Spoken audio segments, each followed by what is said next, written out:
All.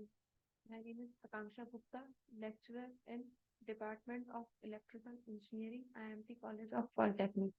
Today we talk about the subject electrostatic. Here is the outline of my presentation. First, we talk about the introduction of electrostatic, then electric charges, Coulomb's law, what is the Coulomb law, between these, which charges it affects, then electric field, electric flux, electric potential, and then finally we talk about the Gauss law. Next, now we start with the electrostatic. It is a branch of physics which deals with the study of stationary electric charges.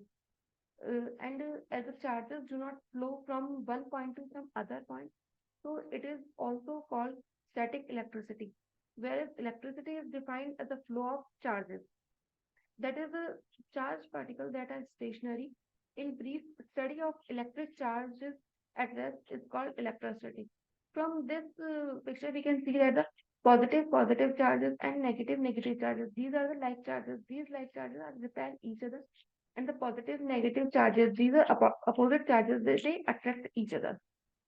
Next, electric charges.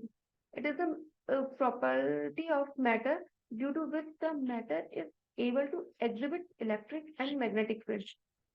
In this picture, we can see that this is a orbit of a sodium atom, and here's the nucleus, which is 11 proton and 12 neutron are present. And around this, there are electrons. And we know that the number of electrons equals to number of protons. And the electron has a negative charge, that is minus 1.6 into 10 to the power 19 Coulomb. And the proton has a positive charge, that is 1.6 into 10 to the power 19 Coulomb. Next, quantization of charges. According to charge quantization, any charged particle can have a charge equal to some integral number of electrons. The smallest charge that can exist independently is charge on electron. We can represent this Q is equals to plus minus Ne, where Q is equals to charge on any body, and E equals to charge of an electron, which charges 1.6 into 10 to the power minus 19 Coulomb, and N equals to 1, 2, 3, 4 to infinite. That is integral number. And the SI unit of charge is taken as a Coulomb, denoted by C. Here is the static electricity. In this, charge can be transferred by rubbing two other objects together. Electrons in the outer shell of one object jump to the other object. From this silk cloth and glass rod, we can understand this. When we rub a glass rod on a silk cloth, it will generate charges. Both objects become charged oppositely. Next, we talk about the properties of electric charges. These electric charges are the scalar quantities. Electric charge is conserved. Even in interaction, it stay the same.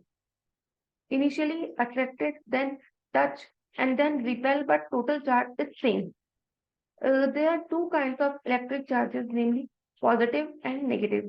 Electric charge at rest cause an electric field, and by moving at a constant speed, it causes a magnetic field.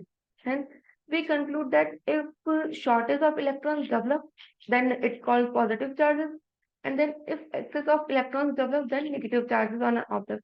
From this figure, we can see that if a ball and a B particle exchange the charges from A to B, then due to shortage of electrons at A, there are positive charges, and at due to excess of electrons, there are negative charges for Q2. Next, next we talk about the Coulomb's law. This Coulomb's law defines the interaction of charges. In this, we know that the positive charges repel each other, negative charges also repel each other, but positive and negative charges attract each other. Now the question is that how much force they repel and attract each other. Suppose there are two charges F for Q1, this Q and Q charges. From this point, we can take negative charges also. According to this, if positive charges they repel each other. From this graph, from this figure we can see that negative positive charges are attract each other. Suppose distance between these two charges from center to center is r. So these are positive charges. You know that they will repel each other, and positive negative charges they are attract each other. So from the electrostatic force of interaction between two point electric charges is it is directly proportional to the product of charges and inversely proportional to the square of the distance between them and act along the line joining of two charges. So from Coulomb's law, and this Coulomb's law applies only on the stationary point charges.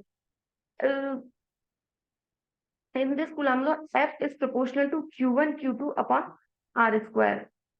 And when we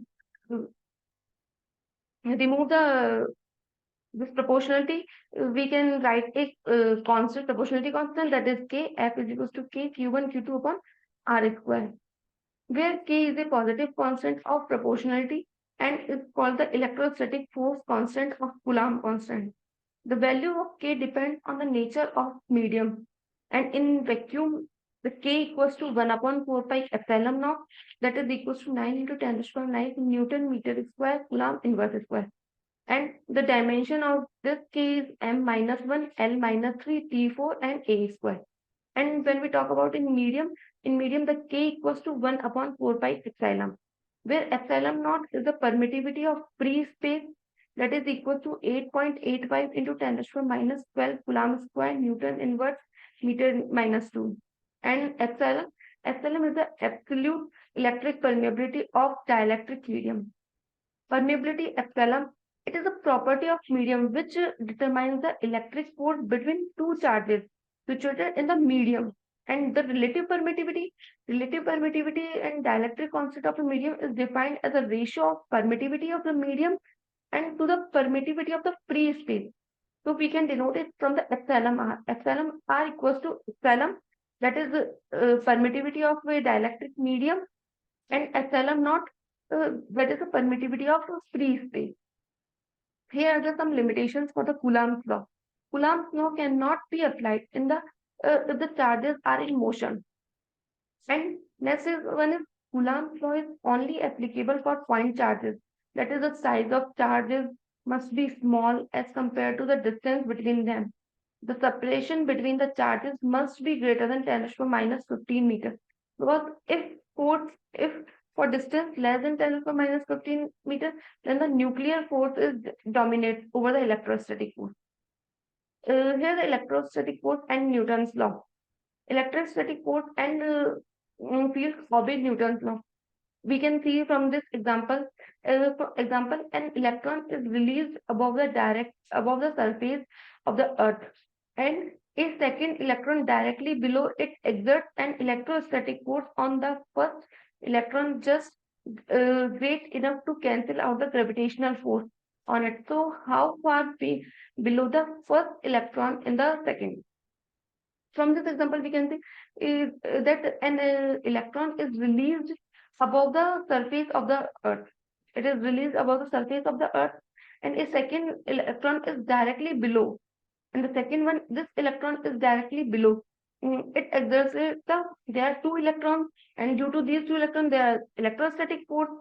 So electrostatic force, it is said that the electrostatic force on the first electron just great enough to cancel out the gravitational force. Means electrostatic force and gravitational force are equal.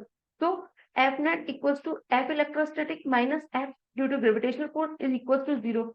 So F electrostatic is equals to F of gravitational force. We know that gravitational force due to this electron is mg, invert direction. So we can write this Fe is equals to mg, and the electrostatic force we can write this as K is equals to Q1 Q2 upon R square is equals to mg.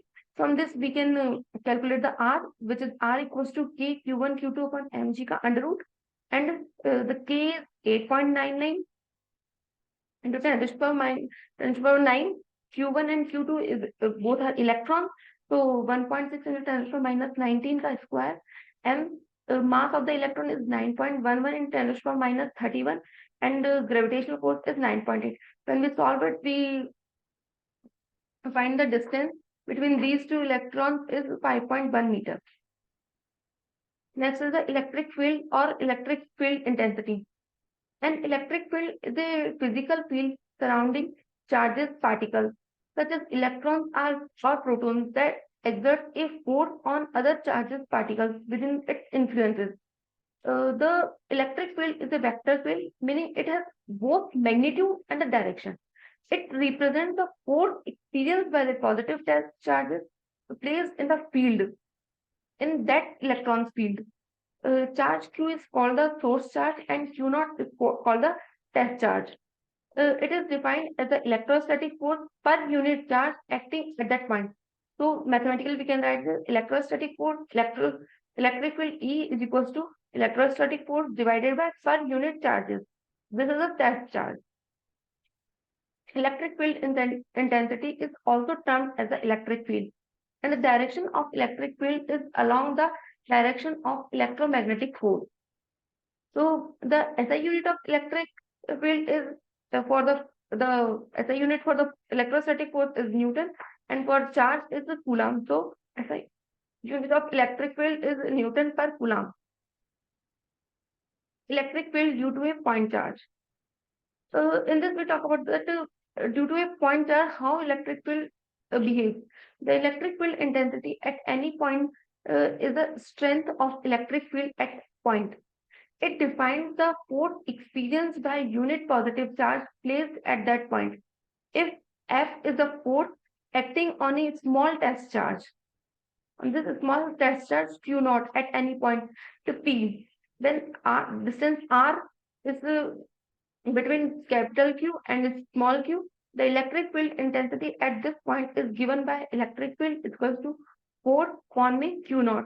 And the force is K Q1 Q2 K capital Q into small q naught upon R square and Q naught.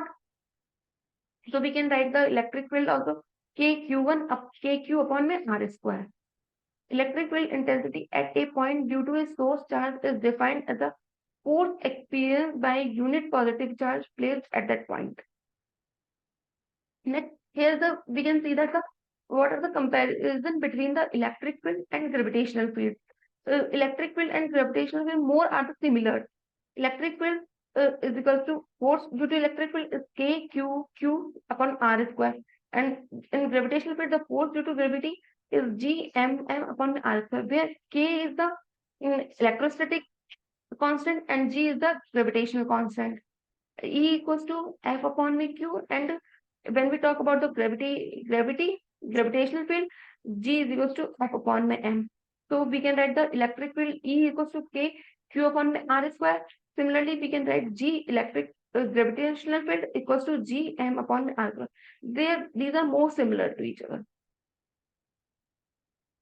Electric line or force and properties. Here we talk about the electric line forces and its properties. Electric line of force is a pictorial form of representation of electric field. First, electric field lines are radially outward due to a positive charge. From this figure, we can see due to a positive charge, the electric field lines are radially outward direction. And in this figure, we can see due to negative charge, the electric field lines are radially inward direction. Second, the electric lines of force start from positive charge and terminate as a negative charge. In this graph, in this figure, we can also see the electric field lines are from positive, start with positive. These are start with positive and end to the negative. We can see these lines. Next, electric field line goes away from positive charge and attract towards the negative, which we have seen in previous figure that electric field line goes away from the positive and attract towards the negative. The tangent to a line of force at any point given gives the direction of the field at that point. Next, electric flux through a surface. Sorry, they do not interact with each other. These electric field lines are never interact to each other. The lines are closest together where the field is strongest. In this figure, we can see that these lines are closest together, in this the electric field is strongest. In these lines, these field lines are uh, away from each other, then the field is weak. Next, here we talk about the electric flux. Electric flux through a surface is defined as the total number of electric line of forces crossing the surface in a directional normal to it. It is denoted by phi. Electric flux is a scalar quantity which is the scalar product of two vectors. First one is electric field intensity, that is E vector, and that second one is area vector. Uh, so we can write that phi is equals to E vector dot D A vector. And in this figure, we can see that between angle between E and A is theta. So when we open the scalar product, phi is equal to E A cos theta, where theta is the angle between direction of electric field and area vector of the surface. SI unit of electric flux is Newton meter square per Coulomb. And the dimension of this is M1, L3, T minus 3, and A minus 1. Next, we talk about the electric potential. Electric potential at any point in the region is electric field is defined as the work done in carrying a unit positive charge without any acceleration from infinity to that point. Let W amount of work is done in bringing Q naught charge from infinity to point P. Then work done per unit charge equals to work upon charge. V is equals to W upon my Q naught. It is denoted by V. As the work and charge both are scalar quantity, so the this potential is also a scalar quantity. Then the SI unit for electric potential is equal to joule per coulomb. That we can set it volt also. And the dimension formula for electric potential is M1, L2, T minus 3, and A minus 1. Next, electric potential at a point due to a charge particle. The electrostatic potential at any point in an electric field is defined as the work done in carrying a unit positive charge from infinity to that point against the electrostatic force of the field. Consider a point charge plus Q at O and let P be a point at a distance r from O. Consider a point A at a distance x from O. Then the magnitude of electrostatic force on test charge Q A is F is equals to 1 upon 4 pi epsilon naught Q naught upon my x square. Let test charge is given slight displacement from dx toward Q. Then small amount of work done against repulsive force. dw equals to f vector dot dx vector. Due to the work done is against the force, so f dx cos 180 degree. dw is, we can write this minus f dx is equal to minus 1 upon 4 pi epsilon naught q naught upon my x square dx. Next, integrating the above expression with suitable limit. From we are taking the Q naught charge from infinity to point R, so x is tends to infinity to x is equals to R. The limit for dw is 0 to w equals to minus q naught 4 pi epsilon naught limit 1 upon infinite to R 1 upon x square into dx. When we solve it, we got the w equals to q naught upon 4 pi epsilon naught uh, upon R. By the definition, electric potential at a point is the work done in bringing unit positive charge. Therefore, electric potential of point P is equals to W upon my Q naught, equals to, we can write it 1 upon 4 pi epsilon naught Q naught upon my R divided by Q naught. So the potential is V equals to 1 upon 4 pi epsilon naught Q upon my R. Next, we talk about the electric potential difference. Electric potential difference between 2 points in an electric field is defined as amount of work per unit positive charge in moving it from one point A to another point B against the electrostatic force.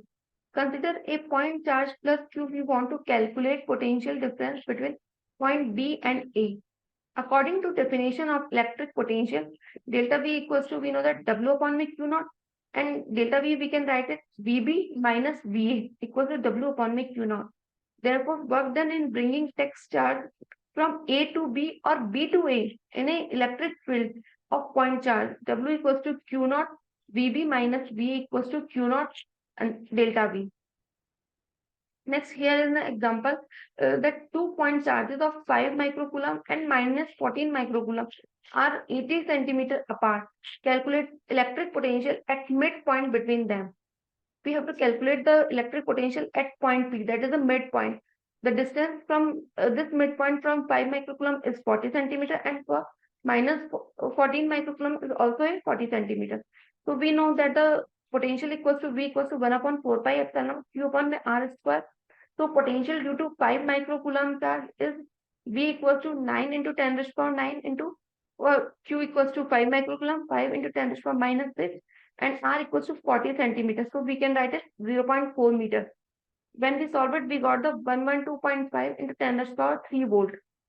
Similarly, when we solve this potential due to minus 14 microcoulomb charge, we got VB equals to 9 into 10 raised to power 9 into minus 14 into 10 raised to power minus 6, 0.4 equals to minus 315 into 10 raised to power 3 volt.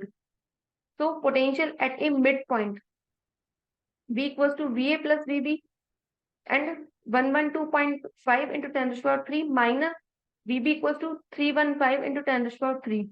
So the potential at midpoint V equals to minus 0202.5 into 10 raised to power 3 volt. Next, let's we talk about the Gaussian surface and the Gauss law. The closed surface of various shapes can surrounded the charges only as in this we can see that only S1 is a spherical shape and the flux through all the surfaces S1, S2 and S3 are same. These surfaces are all called the Gaussian surface. In the Gauss law, the net flux through any closed surface surrounding in a charge Q is given by Q upon epsilon naught and is independent of the shape of the surface. So phi E equals to integration of E dot dA, that is we can write this Q upon the epsilon naught. And the net electric flux through a closed surface that surrounded no charge is 0. If in this figure we can see that there is no charge in this surface, so the electric flux is 0. Since the electric flux due to many charges in the vector sum of the electric field produced by the individual charges, the flux through the any closed surface can be phi expressed by phi equals to E vector dot dA vector. So we can write it the closed integration of closed surface E1 plus E2 plus E3 to EM dot dA vector equals to Q1 plus Q2 up to N divided by epsilon naught. The Gauss law connects electric field with its source charges. Thank you.